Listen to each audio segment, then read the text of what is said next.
Another type of accuracy that we can calculate off the error matrix is known as the user's accuracy. And this is when the map user includes errors in the classification. So it's also called an error of commission, an error of inclusion. And we do that on the horizontal across the rows, the number of correct divided by the number total in each column. So in this case, the user's accuracy, different from producer's accuracy. For urban, 22 divided by 26 is 85%. For forest, 19 divided by 23, 83%. For agricultural land, 20 divided by 27, 74%. Okay, so it's a little bit different on that. When you're dealing with this type of accuracy assessment of a satellite image, um, the overall accuracy you can see, 80%, may not give you the true picture of what's going on in that data set, in that classified image or map. So normally you're going to get all three of those reported to you. If someone reports an overall accuracy, they should also be including the producers and users accuracies in a table like this. And then you have a much better idea about how well that image and that map was produced. You know, the methods of observations on the ground matched to what the computer did should be very close to each other. You should get in a map that you really want to depend upon high levels of accuracy overall, no, for sure, but also within the producers and users accuracy, you want to maximize those as much as possible. If you get results that are lower than 70% or so, that's when you should question things a little bit and be wondering, is it really something that I want to be using or not? So this slide summarizes the last couple and shows the overall accuracy, producers and users accuracy for that data set.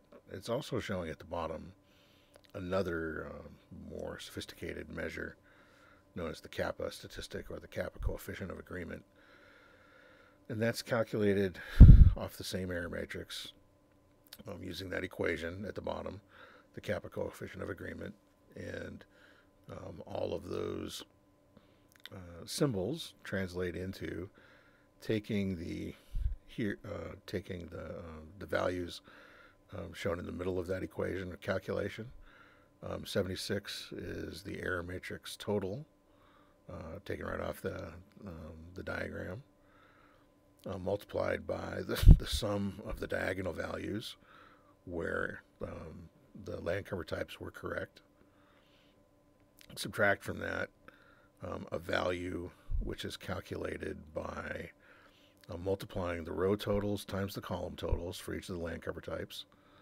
So, for example, calculating for urban 26 times 27 plus for forest 25 plus 23, for agriculture 24 times 27. You sum all those together and you get that value of 1925.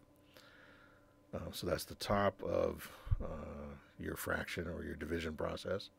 And the bottom part of it is the total number of the error matrix total squared.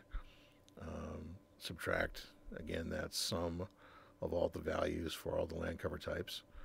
And that calculates out to 70% for the kappa coefficient of agreement. So definitely not the same thing as overall accuracy, but a more sophisticated measure of whether your observations accurately matched what's out in reality in the computer algorithm producing the land cover map. Okay, so again, to make that a little clearer, kappa is doing the same thing your overall accuracy is doing, but it's using a different mathematical procedure to get there. And what I've got highlighted out here in red is that between 60 and 80%, Price says is where you should look for moderate agreement. acceptable levels of agreement for the kappa coefficient. If it's much lower than that, and actually what I would say personally, if it's lower than 70%, you should really think about whether that's an appropriate data set to use or not.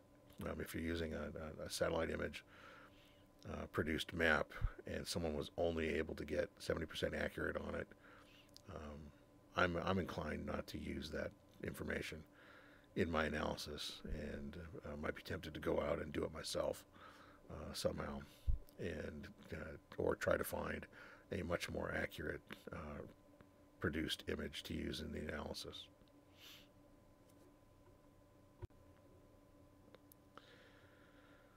And here's another example that we can use, another type of measuring error for interval and ratio data. And from your basic statistics class, Stat 251, or the equivalent, the root mean square error, the square root of the variance, the absolute measure of fit between your predicted values P and observed values O in the equation above. And it's something that you've calculated before in multiple different classes, but excuse me, multiple times in your stats classes. So this is something that you should already be familiar with, and we're not going to go through a big detailed example of how it works in class here. But what I'm going to point out as a reminder, with root mean square error, what we're looking for is lower values as the product, and lower values of RMSE indicate that your model is having a better fit between the observed values from reality and the predicted values from the model. So in terms of if you used a root mean square error as a measure of accuracy with a satellite image classification, think about the same example we just looked at the last few slides, then what you're looking for is not a higher number like what we're looking for in overall accuracy or the kappa statistic. You want higher numbers there. With root mean square error, you want a lower number. Okay, so a lower number equals better fit. Closer to 1 is a better fit. Whereas those other forms of accuracy, the overall producers, users, and the kappa statistic, we want those to be closer to 100%. So that's something to probably the important thing to bear in mind from your time in statistics, is that when you're calculating root mean square error, low values are good. So if it's reported in your data set as a root mean square error, low values are good. Okay, that's the thing to remember about that. In general, no matter what kind of data set we're looking at using it in a geospatial analysis, we hope and look for information and data sets that cover our entire area of interest, and consistently cover that area of interest without gaps. So we're looking for spatial completeness in our data. We're also looking for thematic or attribute completeness. So and what that means is in our data tables, no missing values, or no partially complete columns in the data if possible. There are times when we can't get away from using data that is incomplete, but preferentially we're going to look for information that's as accurate as possible and as complete as possible. So if you wind up with a data table and half the entries are missing, there's no information in the columns, that's a highly suspect data set. You probably shouldn't be using it. Likewise, if you have a coverage, a data set that you're trying to use for your study area, and maybe a third of it is missing and it doesn't cover your entire study area, then you probably shouldn't be using that data set in your analysis. Continuing on with our discussion of different types of errors, positional error, one of the most fundamental and basic ones in geospatial analysis, is how close the geographic coordinates in your data set match their real world coordinates. The closer they are, the better it is. The worse they are, the worse your analysis is going to be. So this is inherently one of the most critical and important errors to get a handle on in your data sets. None of your data sets are most likely going to be exactly perfect, but they should be within acceptable levels of error. And in order to get a handle on that, we need to remind ourselves what is scale and how does it work on maps and how do we think about it in geographic analysis. Large scale and small scale, when you hear those words, they bring to mind certain things. Large scale, you're probably thinking larger areas. Small scale, you're thinking smaller areas. And in geography, in the mathematics of geography, that's actually reversed. Okay, a larger scale map shows a small area with a lot of detail. So of the two shown here, 1 to 24,000 and 1 to 62,500, 1 to 24,000 is a larger scale map. It's going to have more surface details on it, and the production of it should be more accurate than the smaller scale map, 1 to 62,000. So the large scale map, again, 1 to 24,000 is covering a smaller area, 7.5 minutes of space in degrees, minutes, and seconds measurements versus 15 minutes of space for the 1 to 62,500 map. So remember, when you see large scale map, small scale map, think about the context of the paragraph or the page of writing that's describing these things, and make sure you understand what the writer's talking about. Are they using like everyday usage of those terms, or are they using the scientific usage of those terms, large scale and small scale? So conversely, you know, a small scale map shows a large area with very little detail.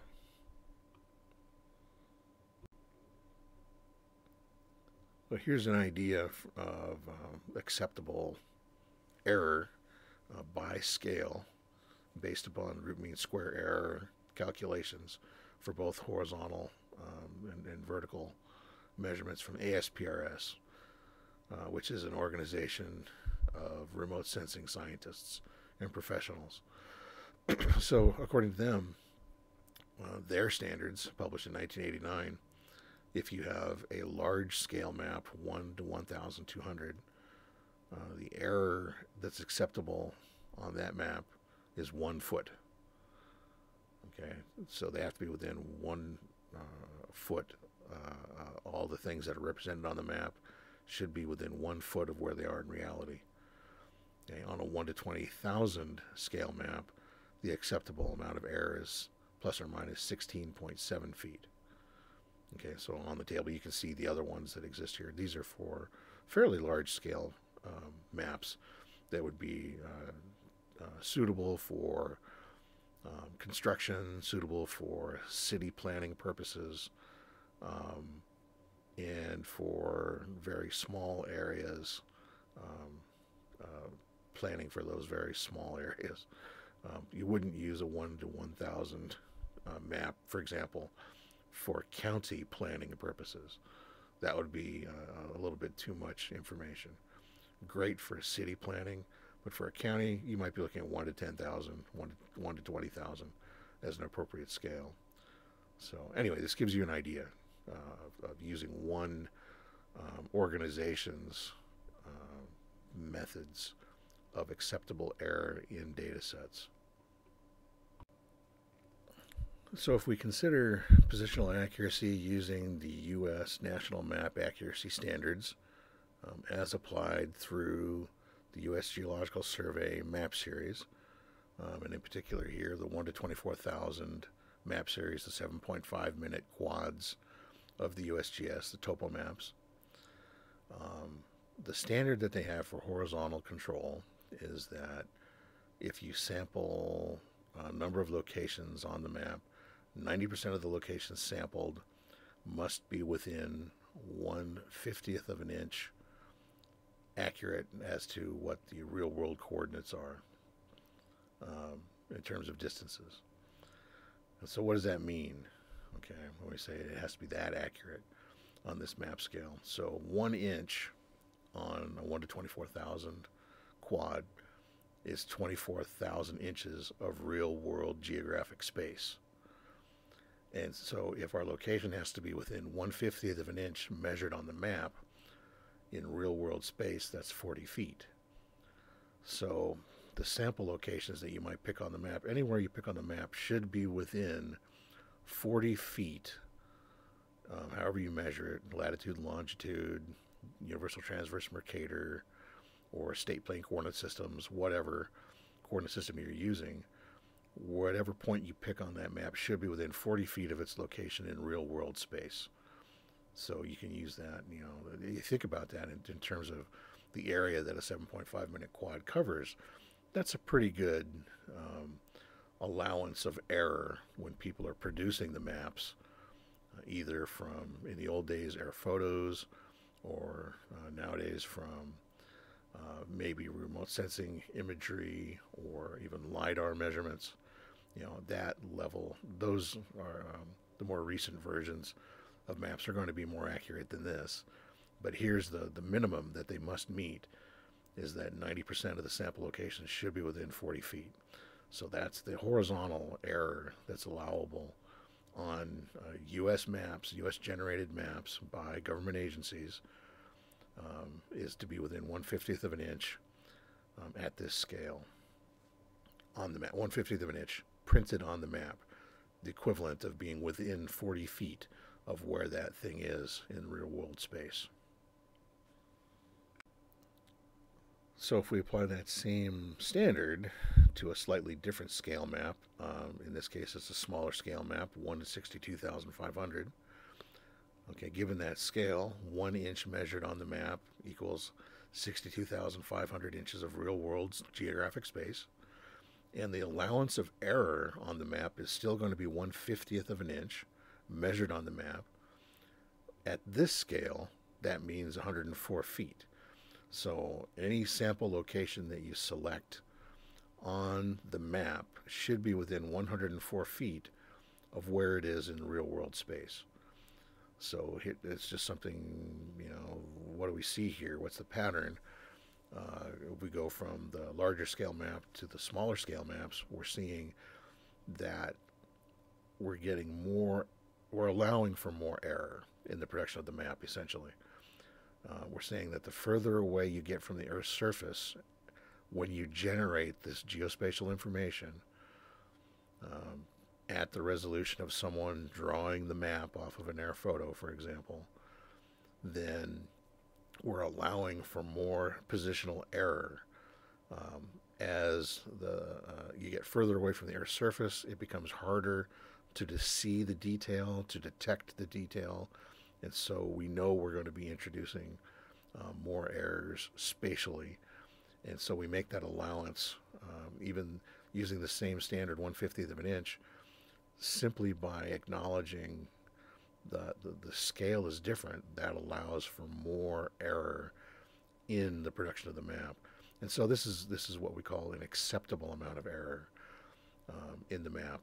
We know that we may be that much off within it, but that's the best that the technology could produce at the time.